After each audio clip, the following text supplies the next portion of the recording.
Kita kali ini akan bermain game Cirebon. Kita akan maling-malingin punya orang. Soalnya tuh, situ dia punya Cavala Virtuoso. Kita pindah tutorial. Ambil ini. Saya bangsa.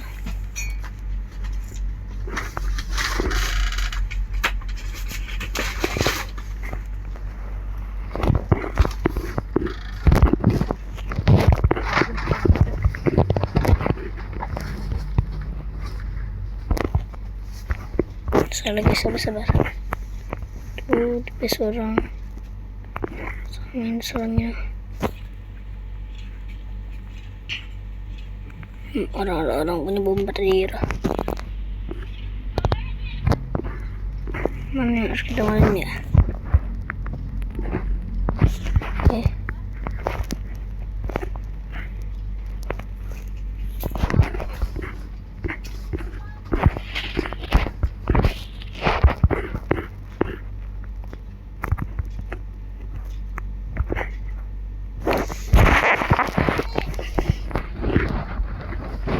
Akan maling punya orang.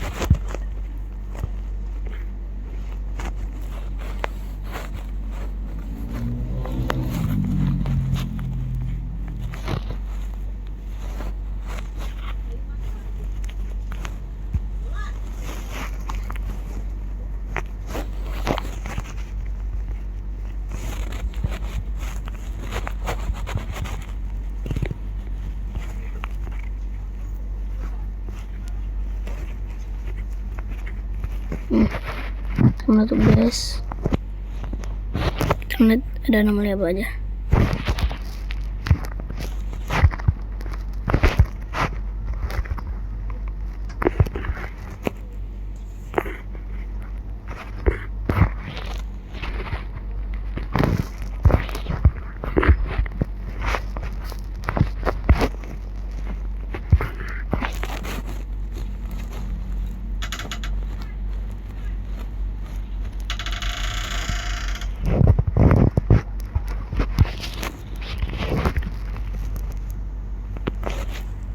Kita siapin alat terbaik kita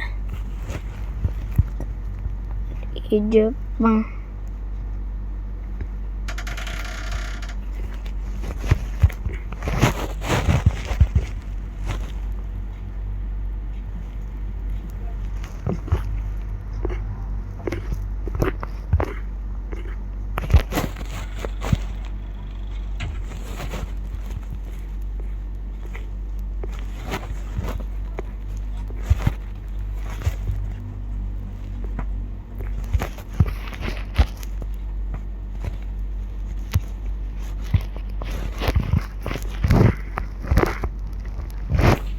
Sebentar, kita tunggu waktu.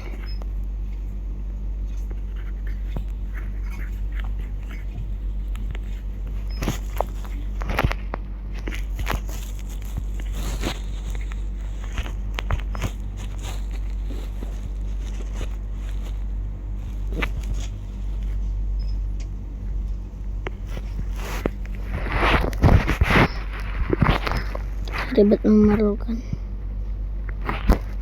girafat, tapi kita ambil.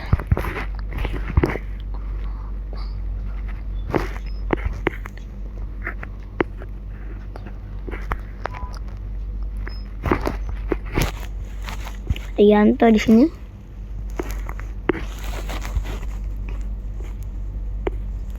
Kita melihat di sini kekuatannya masih aman. Oke, bom bini.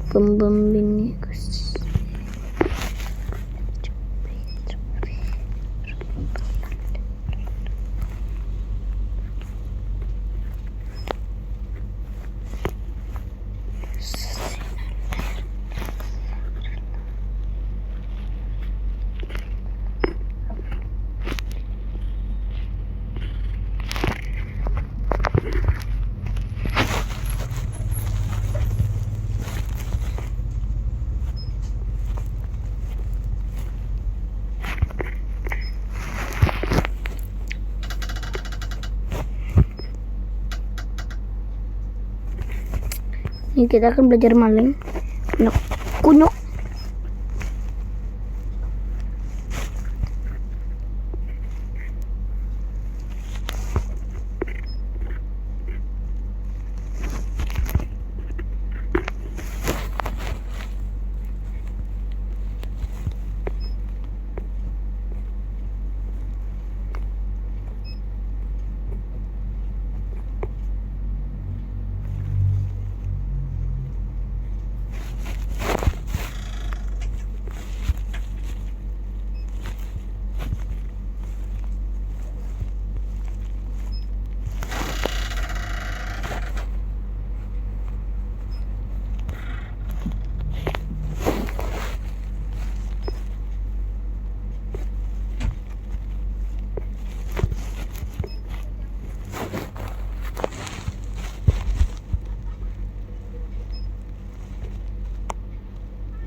Kita akan belajar maling. Bom bom bini bom bom.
Nanti perlu sabar ya. Ini kita akan maling.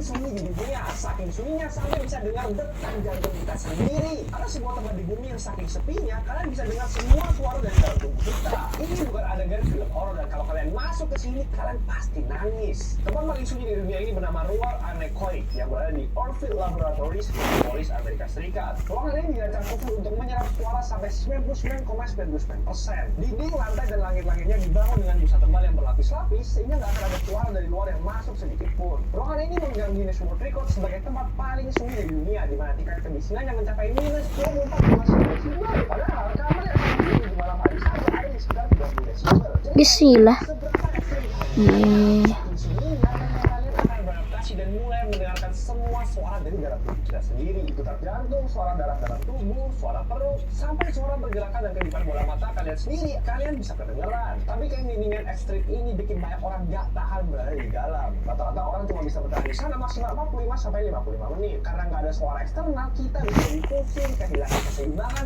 bahkan halusinasi aural. Sehingga otak kita menciptakan suara sendiri, alias suara yang nggak pernah ada. Tapi kalau kalian dikasih 1 miliar buat masuk ke ruangan ini selama 1 jam, kalian mau nggak? Tempat paling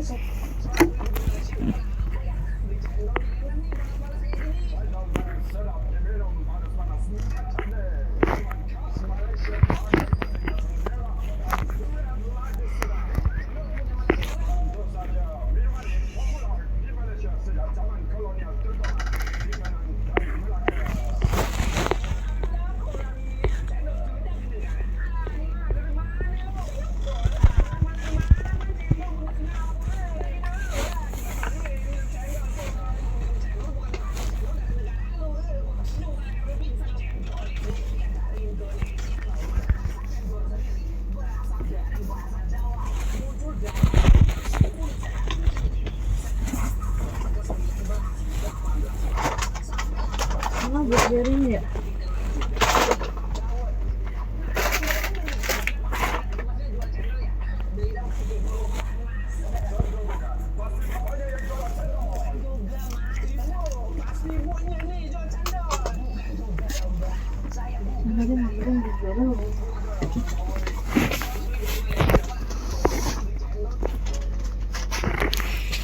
Instruktur melempar granat ke seorang rekrut. Pria itu dengan cepat melemparkannya kembali. Instruktur tersebut lalu melempar granat lain ke arah para prajurit wanita. Mereka ketakutan dan kebingungan, sehingga para prajurit pria dengan sigap mengambil granat itu, namun secara tak sengaja menjatuhkannya ke tanah. Dalam sekejap, semua orang terjun ke lantai untuk melindungi diri. Seorang rekrut menutupi granat itu dengan tubuhnya, diikuti oleh rekrut kedua dan ketiga. Namun 2 rekrut melarikan diri karena ketakutan. Rekrut yang menutupi granat menutup mata, berharap pergi ke surga, tapi instruktur malah tertawa terbahak-bahak. 1 menit berlalu, granat itu belum meledak. Ternyata ini hanya tes seleksi pasukan khusus. Granatnya palsu. Semua menghela napas lega, namun rekrut yang paling belakang tampak tak bergerak. Dokter segera memeriksanya. Ia pingsan karena terkejut. Rekannya berteriak membangunkannya. Dan setelah direanimasi, rekrut itu membuka mata dan melihat rekan-rekannya hidup-hidup. Ia mengira semua orang tewas, lalu mereka tertawa bersama. Saat itu komandan mengumumkan hasil seleksi. 2 rekrut yang melarikan diri diperintahkan melepas lencana bahu dan didiskualifikasi. Berikutnya adalah tes menembak. Rekrut itu menantang instruktur, lalu keduanya menyiapkan senapan sniper dan memasang peluru. Sasarannya, kepala ayam pada jarak 500 meter. Keduanya mengenai sasaran. Seri. Babak kedua menggunakan pistol tipe 92. Keduanya merakit dan menembak bersamaan. Peluru sama-sama tepat di tengah sasaran. Seri lagi. Babak ketiga pakai peluncur roket. Sasarannya sebuah tank bergerak di kejauhan. Sekali lagi, tembakan mereka bersamaan dan mengenai sasaran. Seri untuk ketiga kalinya. Setelah istirahat, rekrut itu tiba-tiba berdiri dan minta izin ke kamar TV.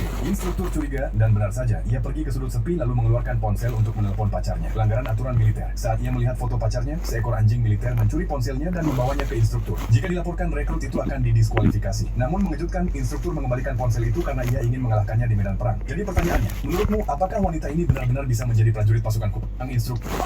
siapa? Tuh, sebelah siapa? Elephant 11, tolong 11 dibilang 1. Nah, cara cepatnya ya, kalian coret aja yang sama-sama. A, N, sama O. 2 plus 11 minus 1 is 12. Siapa? Tuh, 11 masih ke siapa? Elephant 11, tolong 11 dibilang 1. Nah, cara cepatnya ya, kalian coret aja yang sama-sama. A, N, sama O. 2 plus 11 minus 1 is 12.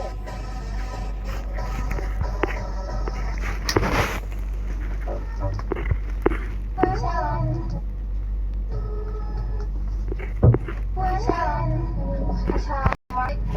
12 kulit Yesus, 25 Nabi Yesus Kristus, Allah Subhanahu wa Ta'ala, tangan salib, pasti Tuhan, hamba Allah, Natal, Idul Fitri, gereja, masjid, amin.